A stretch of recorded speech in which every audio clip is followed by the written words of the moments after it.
السلام عليكم، ازيكم حبايبي؟ عاملين ايه؟ يا رب تكونوا بخير. اللهم صل وسلم وبارك على سيدنا محمد افضل الخلق وعلى اله وصحبه وسلم.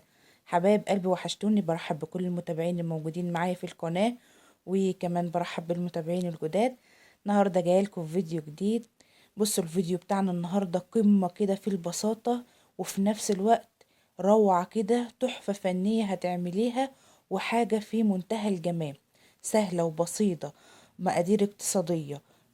بصوا الكيكة اللي احنا هنعملها او الحاجة الحلوة اللي احنا هنعملها النهاردة دي فيها كل المميزات. يلا نبدأ بسم الله ونصلي على رسولنا الكريم ونستعين بالله. المقادير هتبقى معاكي، لو لسه المقادير بتاعت الكيكة مش بتظبط معاكي، المقادير ديت مظبوطة بالشعرة. كل حاجة فيها كانت طالعة في منتهى الجمال ومظبوطة بالشعر زي ما قلتلك. ما شاء الله تبارك الله. يلا نبدأ بسم الله. أول حاجة عملتها حبايبي، حطيت كده كوباية من السكر، كوباية هرمية. بصوا هي الكوباية اللي هي المج بتاع الشاي العادي. وحطيت عليها 3 بيضات، وهبدأ كده اضربها بالمضرب، اللي هو المضرب اللي انتوا شايفينه الكهرباء ده، او ممكن بالمضرب اليدوي او ممكن بالخلاط، حسب ما انت متوفر عندك ايه. يعني ما توقفيش نفسك على حاجة. بعد ما ضربت البيض واتأكدت ان السكر داب مع البيض، حطيت عليهم الفانيليا طبعا، وحطيت عليهم معلقة من بشر البرتقال. بتدي للكيكة ريحة حلوة، وكمان بتخلي فيها كده طعم البرتقال، بيبقى طعمها حلو. ممكن تستبدلي نص كمية اللبن اللي احنا هنستخدمها بعصير برتقال، مفيش مشكلة خالص، هتبقى زي الفل. بعد ما خلطت السكر مع البيض كويس لحد ما السكر داب، وحطيت عليها الفانيليا والبرتقال، هنزل عليها بكوباية ونص من اللبن. بص المعيار ده مظبوط بالشعرة. ان شاء الله لو اول مرة بتعملي الكيكة، لو انت عروسة جديدة يعني، هتطلع معاكي ناجحة من اول مرة. حطيت برضو على المقدار السوائل بتاعتي نص كوباية من الزيت، هي الكوباية اللي معايرة بيها كل حاجة. طيب، الكمية السوائل ديت خدت مني قد ايه دقيق؟ خدت برضو معايا كوبايتين ونص من الدقيق، منخول طبعا، نخلاه في الطبق ده قبل ما استخدمه. هو نضيف، ما تلاقيتش فيه اي حاجة خالص، بس برضو للاحتياط نخلته. ودايما تدخلي اي حاجة في المعجنات او الكيكة او الحاجات ديت، علشان بس التكتلات ما ايه، ما تضايقكيش وانت بتعجني، وتصعب عليكي عملية العجن يعني. زي ما قلت لك الكيكه ديت رغم بساطتها حاجه خفيفه خالص وبسيطه خالص، الا انها في منتهى الجمال. هتشوفي جمالها في الاخر، وان شاء الله هتعجبك وتنور رضاكم باذن الله. حطيت برضو من المكونات بتاعتنا معلقه كبيره ونص كمان من الكيك شيف او البيكنج باودر. بس انا في الكيكات بحب استخدم الكيك شيف، بيديني نتيجه احسن. لو انت عندك المضرب الكهربائي، ما تكسليش انك تطلعيه وتعملي الكيكه بتاعتك، اعمليها بيه. يعني بيخلط كويس كده، وبيخلي قوام الكيكه حلو قوي. بصراحه انا برتاح فيه في عمل اي كيكات. بيخليها معايا ما شاء الله يعني ايه، ممتازه. المهم هفضل اضرب بقى كده في الخليط بتاعي حوالي 5 دقايق، وتسيب الخليط بتاعك اللي هو ايه يرتاح كده ايه شويه، بحيث ان انت تديله مساحة ان هو احنا مش عاوزين انه يخمر ولا حاجة، بس ايه، يرتاح بس كده، وكل حاجة تستقر كده في مكانها. وبعدين نصبه في الصينية بتاعتنا. الكيكة ديت هسميها كيكة التايجر، لان احنا هنعمل نص منها بالشوكولاتة ونص فانيلي.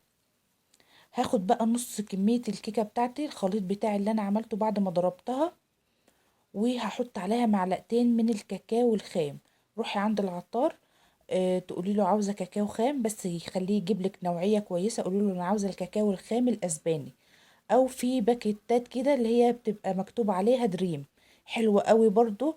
وبالذات لما تيجي تعمليها جناش، بتبقى حلوه انك تعمليها صوص كده او شوكولاته قابله للدهن. هات دريم. انا جربت الاتنين. الاسباني اللي هو السايب اللي انا جايباه ده حلو قوي في الكيكات، انك تعمليه في الكيكه او في البيتي فور او الحاجات دي. انما هتعملي حاجه تزيني بيها او تدهني بيها، هات اللي هو دريم. حطيت معلقه كبيره، هنقول معلقتين كبار من من الكاكاو، وحطيت عليهم حوالي يعني 3 معالق من اللبن، 3 معالق كده من اللبن بس عشان يعادل كمية السوائل بتاعة الكيكة كويس. يعني مبقاش حاطة هي بتاع قوامها مظبوط احط الكاكاو ينشفها، لا هحط على قصد الكاكاو 3 معالق كبار من اللبن واخلط كويس. ونبتدي بقى ايه في صينية. طيب كوبايتين ونص الدقيق دول اخد اتحطوا في صينية مقاس 30، الصينية مقاس 30، الصينية الوسط في الطقم الصواني اللي هو المدور ده. دهنتها كده بالفرشة بطبقة من الزيت، ممكن تبطنيها كمان بالدقيق مفيش مشكلة خالص او بالزيت بس. وابتديت بقى ان انا اصب الخليط بتاعي زي ما انتوا شايفين الشكل اللي انت تحبيه. ممكن تحطي شوية من الابيض وتحطي الخليط اللي هو البني، خليط الكيكة البني في ازازة وتعمليه على شكل وردة على شكل قلب اللي تحبيه. المهم انا استسهلت كده الموضوع. والنهارده انا كنت مبسوطه قوي لان ماما واخويا كانوا عندي، فايه حبيت ان انا اعمل لهم اي حاجه حلوه كده زي ما هم فرحوني واجوا يشوفوني كده. المهم بدات انزل بخليط الكيك واحده ورا واحده كده. قبل ما اصب الكيك كنت مشغله الفرن يسخن، يعني قعد حوالي 4 دقايق يسخن كده. يسخن الفرن كويس، بعد كده هديه على درجة حرارة 180 لو انت هتشتغل في فرن البوتاجاز.